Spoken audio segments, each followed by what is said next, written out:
It's wonderful to welcome you to Ely Cathedral and to invite you to join with us in our Live Holy Week campaign.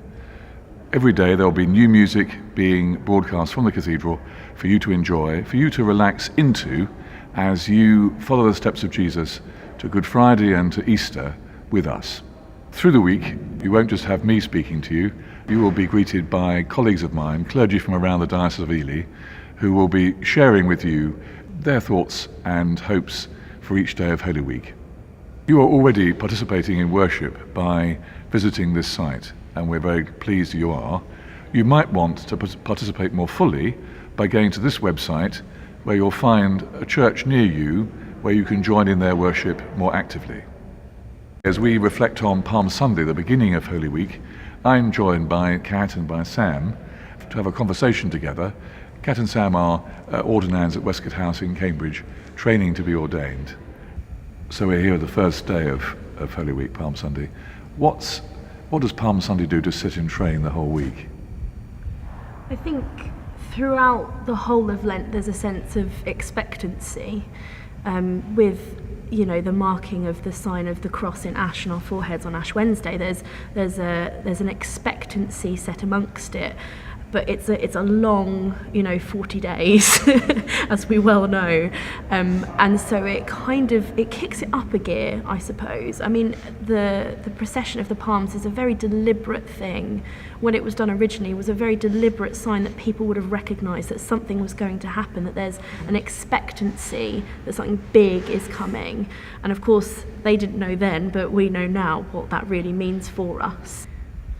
Yeah, and again, to go back to the kind of the heritage, in a sense, I suppose it draws us out of a period of kind of longing and penitence and works, and instead puts us into a joyous celebration, which of course misleads us in a sense. As Kat said, we know now, but they didn't. That it leads us into something much darker, perhaps, than we were expecting.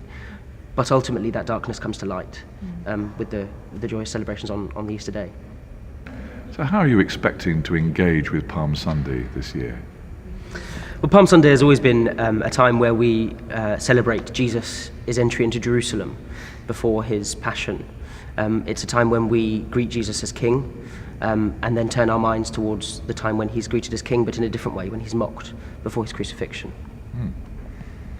I think it is one of the most important parts about Holy Week, because I think it signifies to a wider world what is going on within the church.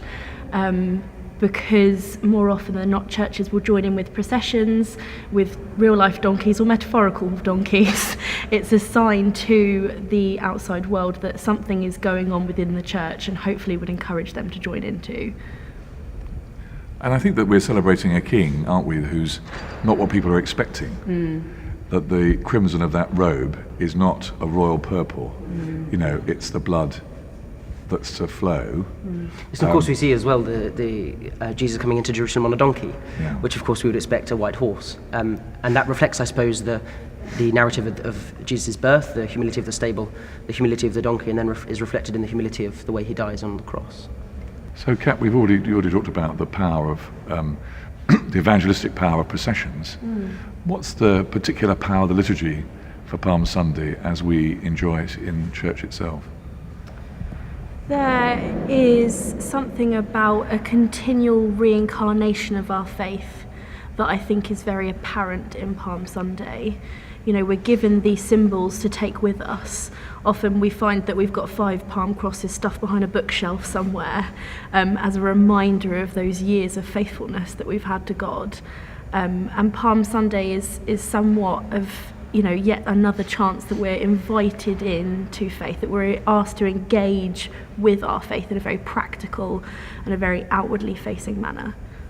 Last February I was in the Holy Land with a party of pilgrims from the diocese, and one of the places we go to is Dominus Flavit, the church overlooking the Kidron Valley across to Jerusalem, where Jesus is said to have wept over the city.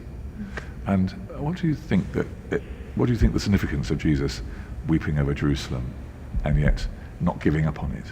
I think there's an expectation that we have sometimes that faith in God and belief in Jesus is going to really fix all of our problems for us. We often make a kind of prayer expectation list rather than an intention list.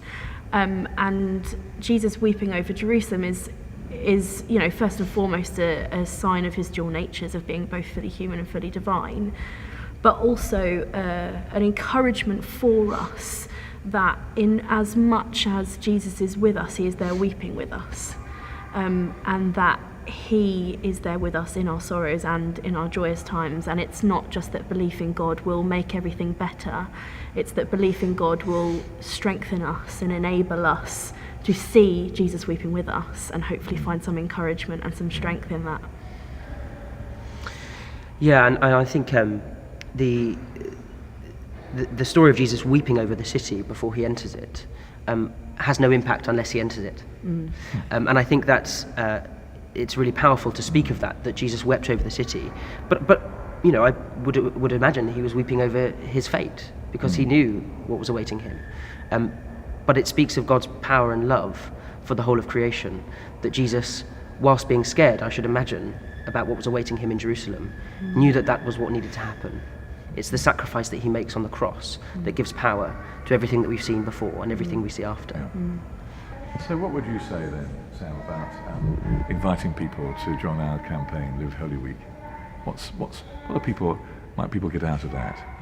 I would say come and join a wider family of people who are seeking the same path, to seek to know Jesus more fully from the journey of Palm Sunday through the Passion Week, culminating really at Good Friday, and then of course on Easter Day. Enjoy those celebrations. Come and meet people who want to seek the same thing as you. If it's been a long time since you've been to church, now may be the right time to come back. Happiness is always just around the corner. One of the joys that we have in the Church of England is that we are a culmination of a variety of traditions.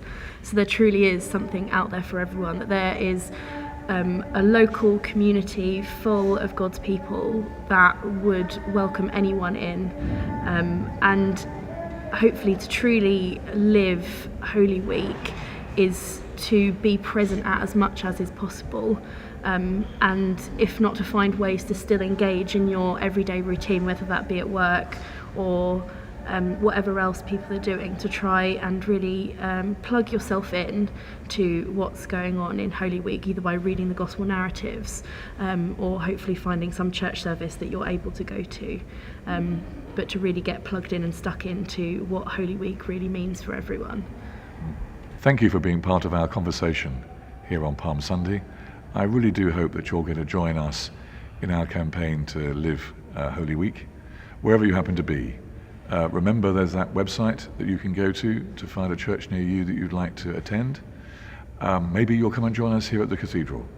But wherever you are, I hope that you will join us in reflecting on the journey of Jesus through Holy Week, and that by following him on that journey, you will find truth and peace at Eastertide.